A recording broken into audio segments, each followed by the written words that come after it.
Continuing production of The Open Mind has been made possible by grants from the Rosalind P. Walter Foundation, the Bluestein Family Foundation, the Joan Gans Cuny and Peter G. Peterson Fund, Carnegie Corporation of New York, the Malkin Fund, the May and Samuel Rudin Family Foundation, the Joanne and Kenneth Wellner Foundation, the Alfred P. Sloan Foundation, and from the corporate community, Mutual of America.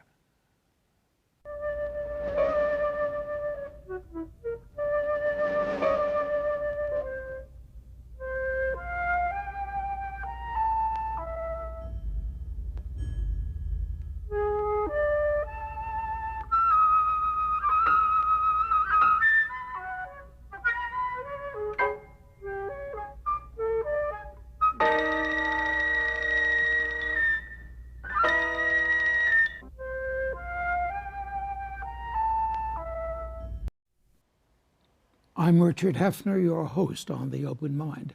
Have been for almost 57 years now, a long time. My guest today is a psychotherapist and parent educator in private practice here in New York and a senior lecturer of education and psychiatry at Weill Cornell Medical College. She was the co-founder and longtime director of the distinguished Nursery School Treatment Center at Payne Whitney Clinic of New York Hospital.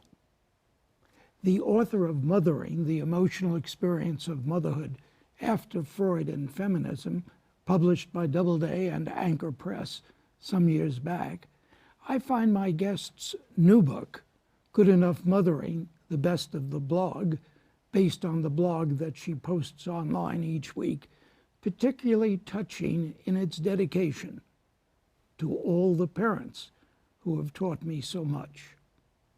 Touching too, and in keeping with full disclosure, is the fact that Dr. Elaine Heffner is my wife, has been for almost 63 years now, also a long time. Now, my guest writes that the message she intends for parents in Good Enough Mothering, the Best of the Blog, is that there is no perfect. Good enough is good enough. And I think I should ask Dr. Heffner just what she means. Greetings. I'm so glad that you asked me that question because I get very interesting reactions to that statement. Some people think that it's just an obvious truism, but a number of mothers have told me they feel as though it's a put down because they don't want to be just good enough, they want to be perfect. And that is really the basis of a lot of what I'm trying to do in this book, is help them understand the concept of good enough. The idea of a good enough mother really is due to a famous pediatrician and psychiatrist, D.W. Winnicott. And he wrote and worked in the late 40s and 50s. And he came up with this idea of the good enough mother. And what he really meant by it was that the idea of a perfect mother, which he felt many of his colleagues, this was the era of Freud and psychoanalysis and a big influence of psychoanalytic theory on the whole idea of child rearing. And mothers came in for a lot of scrutiny. And Winnicott thought they should not be setting such standards of perfection. He talked about the average, the ordinary devoted mother. And so his idea of good enough was a mother who really was not going to just be there and jump at every one of her child's wishes and requests, because that would not really be that helpful, would not be growth producing. But good enough meant that she would help him, nurture him, help him or her grow and develop. And so that was his message. But it's kind of ironic because Winnicott wrote during the period after the Second World War, when your ordinary devoted mother, was his phrase, was a mother housewife primarily, who was with her child pretty much 24/7. And so the kind of devoted, ordinary mother he was talking about really doesn't have too much to do with today's world. What do you mean? Well, because the role of women has changed, and I think that many women grow up now with a different set of ideas about what life can and should hold for them. They, I mean, in Winnicott's day, many women felt that that was their primary goal, was to be a wife and mother. I don't know that women start out feeling that way. I think eventually many of them do want to become mothers, but they also have a different set of expectations, that they should be out in the world, that they should be able to work at a career or a job, and that conflict between this old idea of motherhood and today's reality is something that women today are really struggling with, and I think is a major burden that they face. But Elaine, how does this lead to this problem with the concept of good enough? Well, because what I have discovered is that women today, many of them, are really struggling to achieve the very thing that Winnicott was trying to dissuade them from. The difference is that the standards that he set, his definition of the good enough mother, I think many women today would consider perfection. I know I kind of smile when I read it because I think he sets a pretty high bar. So what I've tried to do is redefine the concept of good enough and show that that maybe we need to think about what mothering and parenting is in a slightly different way, because the kind of mothering that I think has been handed down through a lot of research, developmental research, and especially a lot of the writings of that whole psychoanalytic influence, is an idea about motherhood which, first of all, may or may not really be appropriate at any time, but certainly does not fit the life that women today want to lead. And that standard was possible only when women were ready to devote themselves in a certain way to child rearing, which I'm not sure that many women are today. And even those who are, they get really very invested in doing it perfectly, and they have an idea of perfection which is not realistic. Well, when our kids were born, it's a long, long time ago. Don't make it sound so long ago. Well, but it was. I remember getting a second copy of Dr. Spock. And you used Dr. Spock pretty much as a guide. Absolutely, and Dr. Spock has gone through, in fact, my first book, Mothering, I have a chapter in which I show the various editions that he went through, various printings in which he changed his mind about a lot of things, because he also realized that Dr. Spock was very much influenced by psychoanalytic theory. He had a lot of psychoanalytic training. In fact, he had a training at Payne Whitney, and I'm not supposed to say this, but I actually saw some of his records when I was years ago, when they still had paper records that you could read and didn't have to go and look at it on a computer. And he was trying to translate psychoanalytic theory into child rearing practices. And so he said a lot of things about parenting that he changed his mind about. In fact, this is just an aside, but I don't know if you remember that somebody gave us a present of a book that said what Dr. Spock never told us. I do indeed. And he had things like Arcaro's disease. I don't know if anybody remembers who Arcaro was anymore, a famous jockey. And he talked about children who rock back and forth.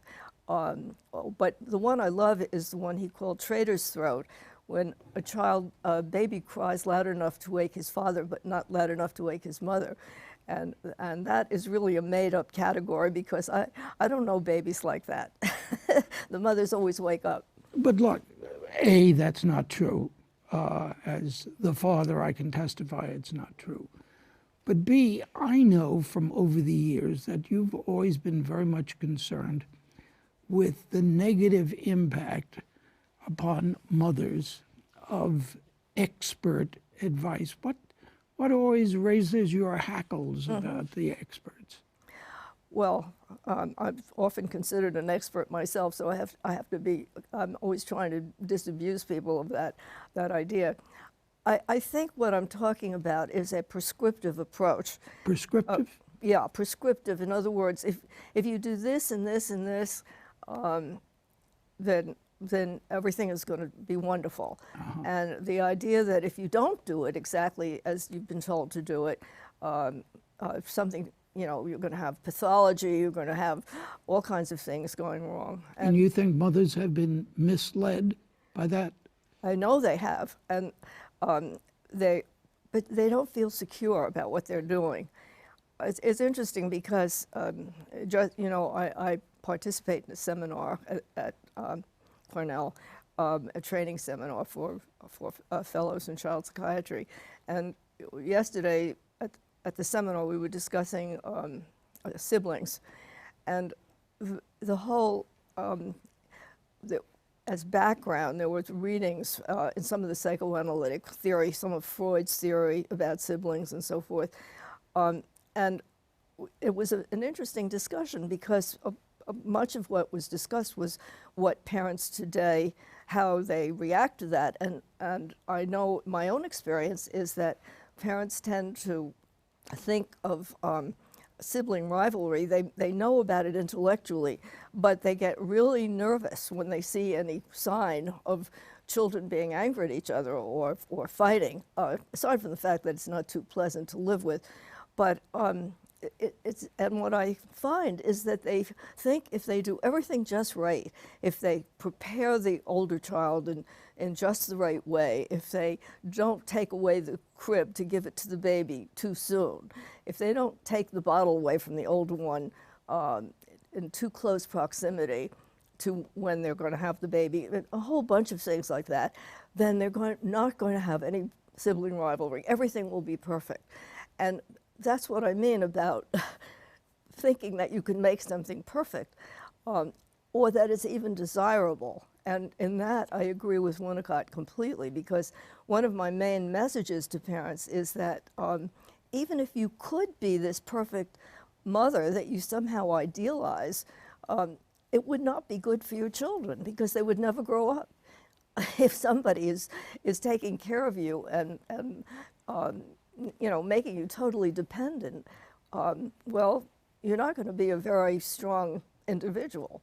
So there has to be frustration and things not going the way you like. And one of the things about, about our culture is that we don't deal very well with negative feelings.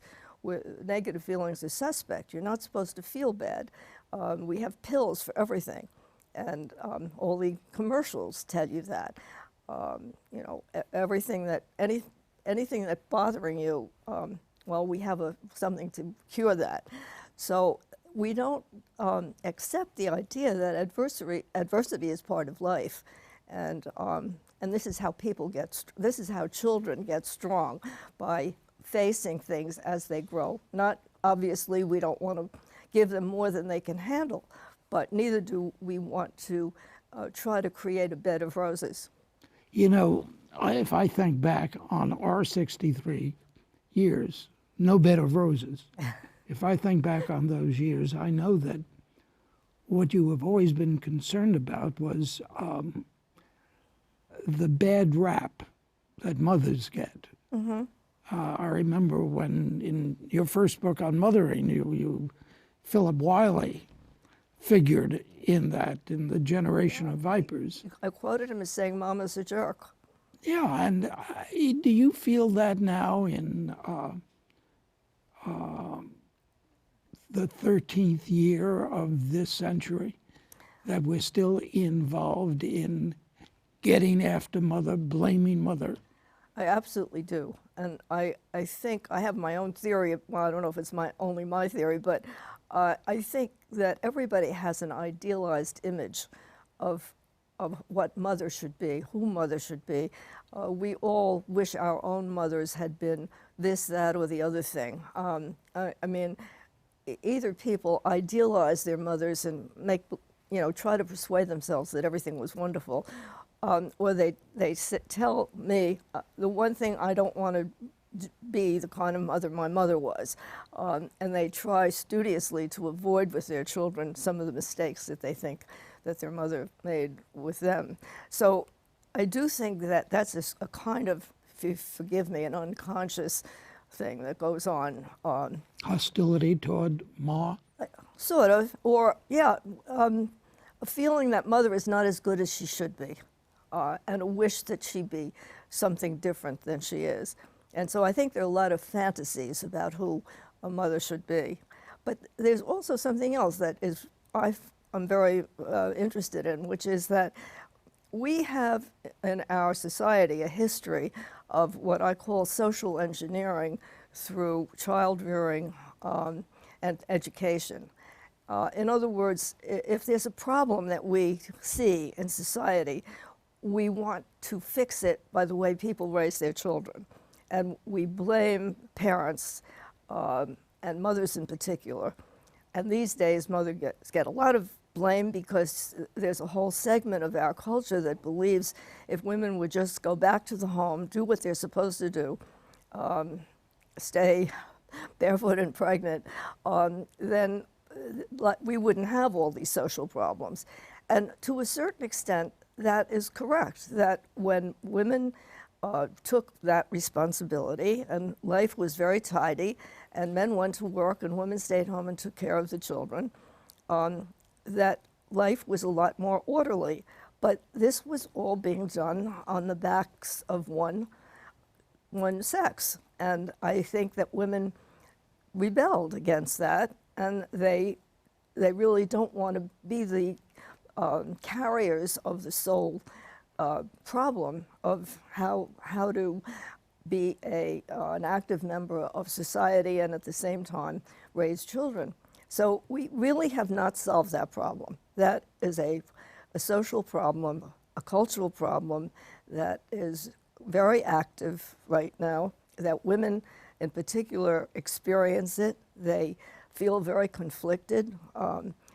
I find often that mothers who are working, if any what I call bump in the road, because you can't raise children without having bumps in the road, they attribute it to the fact that they're working, and that they think that that's somehow responsible for what's happening.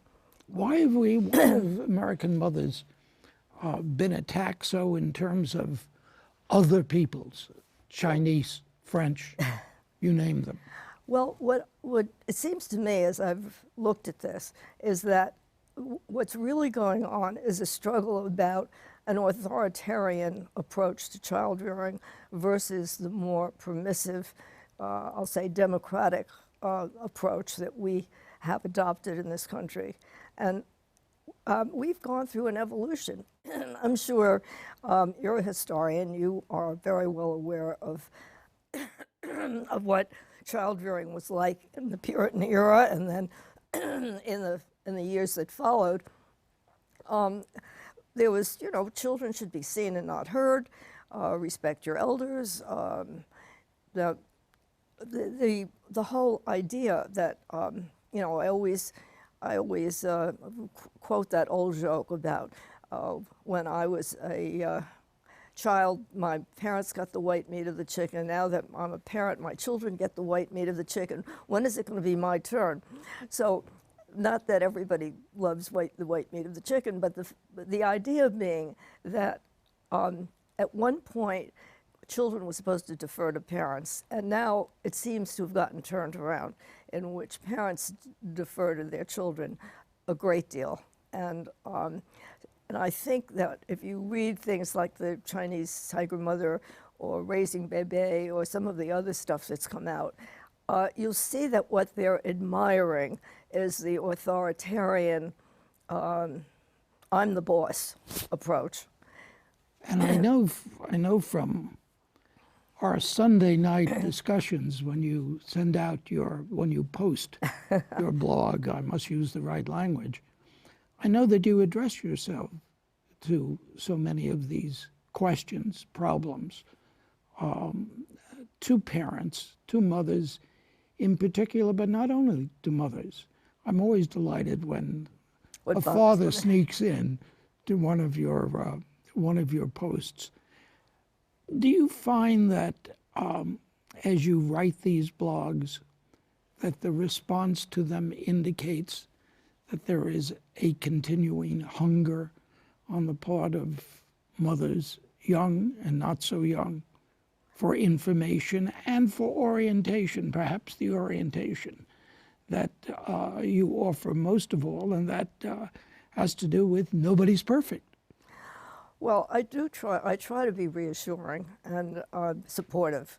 that is the primary goal that I have, because I think that mothers and fathers get enough criticism.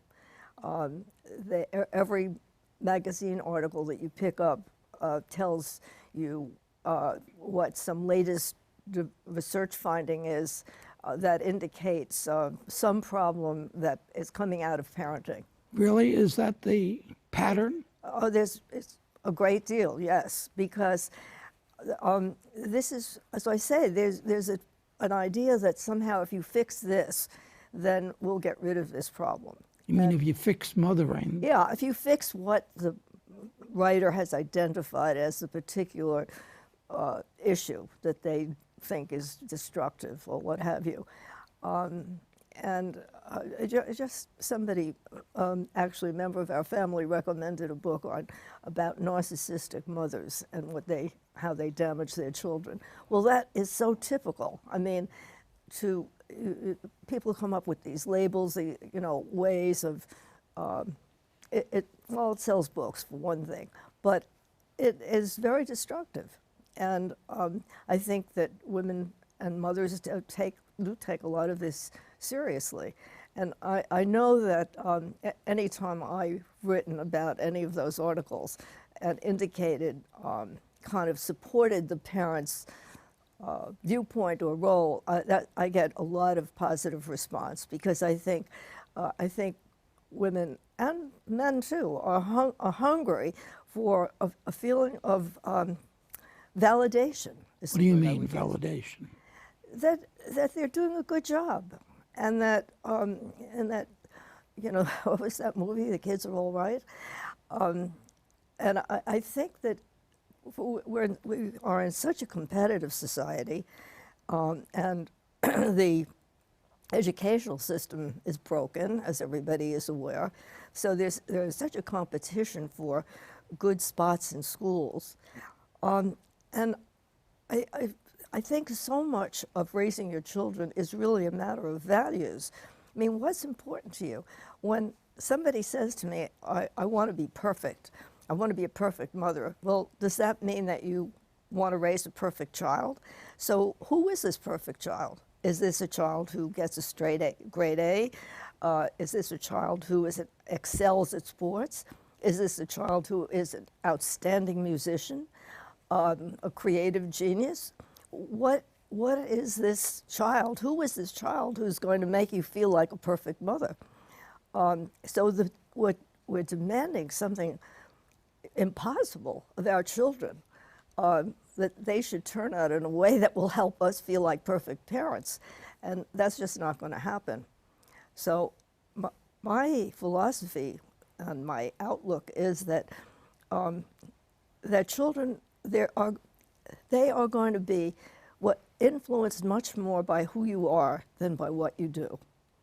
Who you are as people, what your values are, what's important to you, how you treat each other, how you treat your children in that sense of mutual respect, I think in the end is much more important than whether you've done exactly the right thing about weaning or exactly the right thing about toilet training or all these things that young mothers worry about with their little children. Talking about all the things they worry about, You have a blog here, No Fault Mothering. What do you mean? Well, it was very interesting, actually, because a mother wrote to me, and she told me that that somehow the feeling that something is your fault is empowering, because then you can do something about it. And whereas if it's something genetic, or something is terribly wrong with your child, then maybe you're helpless to do anything. But if you can believe that it's your fault, then you can fix it. And that's quite a burden. And I've seen this at working in the hospital with parents who really they really would prefer to see a child's problem as something they caused than as something inherently in the child that can't be fixed. 1 minute we have left. What do you mean? Well, sadly, there are some very unhappy disorders that children have, and but which a limited amount can be done about, and parents would prefer to see, feel that whatever is wrong, they can fix it, and so that's a great burden to carry around. And we've also we used to think that we used to blame them psychologically, but now with all this brain research and all this biological research, the whole idea of what you've contributed genetically and every other way is just the burden is really too much. I get the signal. Our time is up. Maybe we'll have a chance to talk again, and maybe you'll even come back and we'll continue this discussion. Meanwhile, thank you, Dr. Heffner, for joining me today. Thank you for having me. It's been a pleasure to talk to you. For this long. Thanks to you in the audience. I hope you join us again next time. Meanwhile, as another old friend used to say, good night and good luck. And do visit the Open Mind website at 13.org/openmind.